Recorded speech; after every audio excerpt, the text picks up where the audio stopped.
You ever had that feeling you got to carry the weight of the world all on your own while everybody else out living their best life? There's a Zulu proverb that goes, a person is a person because of other people. Think about that. A person is a person because of other people. That's a powerful message. It's also a reminder that our individual journeys are intertwined. My accomplishments are not diminished by acknowledging that I've had help. They're enriched by the knowledge that I'm a part of something bigger. For a long time, I thought I had to do everything on my own. I thought self-reliance was a badge of honor, a testament to my strength. Asking for help felt like a failure. I worked really hard to make something of myself. The only thing I worked harder to do was not ask nobody for nothing. And I let everybody know it too. You know them people who let you know they ain't never had no help? That was me. I've since learned a name for this from my mental health technician, AKA my counselor. Toxic self-reliance. This is the deeply held belief that we must navigate life on our own, oftentimes rooted in painful experiences. Research shows that hyperindependence is usually the result of past wounds, moments when help was unavailable or trust was broken. In my case, this started early. Throughout my childhood, I believed the only person you can trust and depend on in this world was yourself.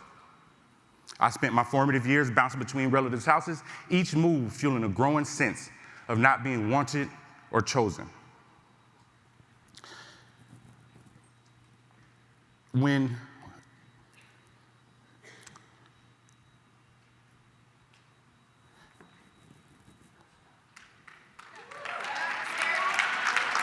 I got my first job when I was in the 8th grade. Where I'm from, back in the early 2000s, you get a worker's permit from your school at 14, more fuel for the self-reliant fire I had growing in my adolescent heart. I bought myself outfits, a lot of lunches, and I paid for many cars on my phone. I took care of myself. I was independent. Around that same time, my life began to change drastically. The feelings of self-reliance and the loneliness of it all, it drew me towards my neighborhood gang. At 17, I was involved in an incident that left me facing charges of grand theft auto, shooting into an occupied structure, and up to 32 years in prison. I landed in juvenile jail, and from there, I would call home. The thing I noticed most, nobody stopped anything.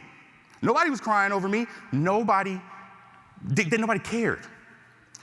Those feelings I had all those years, that nobody cared about me, that nobody chose me, here they were again. When I got out of jail, I was aimless. I didn't have a plan at all. Luckily for me, we lived across the street from this organization called the Northeast Women's Center. This organization supported women of all ages with resources, my mama included. So Hazel, the amazing woman who ran the place, she told my mom about GED classes that they were running at the center, really because my mom was telling my business.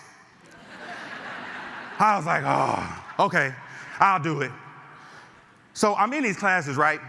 And I would have to take a section of the test and come show the woman who was running the classes. Eventually, she was like, your scores are really good. Have you thought about going to college? Now, I had come here reluctantly, carrying the weight of pride and stubbornness. Asking for help felt like admitting defeat. But she saw something in me that I didn't see in myself. Her compassion, her steady presence, her confidence in me, she was laying the groundwork for me to trust somebody one day. Now, I didn't realize this immediately. It took me a long time to acknowledge the help I've had. But once I did, I started to notice the people who had silently shaped my journey. My high school coach, who believed I was more than my behavior. The YMCA, who gave my kids scholarships so they could attend programs while I was in college. These moments of connection weren't the exception. They were the rule. For far too long, I overlooked these. I told myself the story that I had made it here on my own. That version of the story felt safer, more comfortable, but it was isolating. It was like living in a house with walls too high to see the outside world. When I finally began to understand and acknowledge the support that I had, my world expanded. I began to understand we are not better alone. We are community, and our strength lies in connection. So, how do we embrace this truth? How do we celebrate the community that lifts us?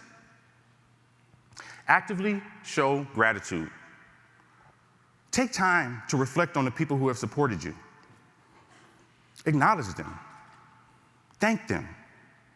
Tell them they matter. Ask for help without guilt or shame. Asking for help is not a weakness. It's a declaration of trust and vulnerability. It's power.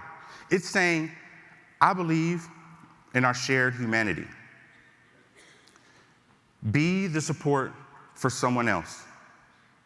Whether it's listening, offering a hand, or just being present. Your actions create a ripple effect. And together, we can create the world that we want, where everyone feels seen and valued. Now, I'll admit, this is still real hard for me. I still find myself reverting to those old stories of self-reliance. But when I do, I remind myself of the moments when support changed everything for me. And every time, it's a reminder that people make me stronger. So I'm going to leave you with this. Life is not as beautiful as a solo act. You deserve a symphony. Embrace the parts people play, and together, we can create something beautiful. Celebrate the community that lifts you. Embrace the support that makes you strong. And remember, we are not just individuals navigating our own journey. We are a community built on resilience, strength, and love. Thank you.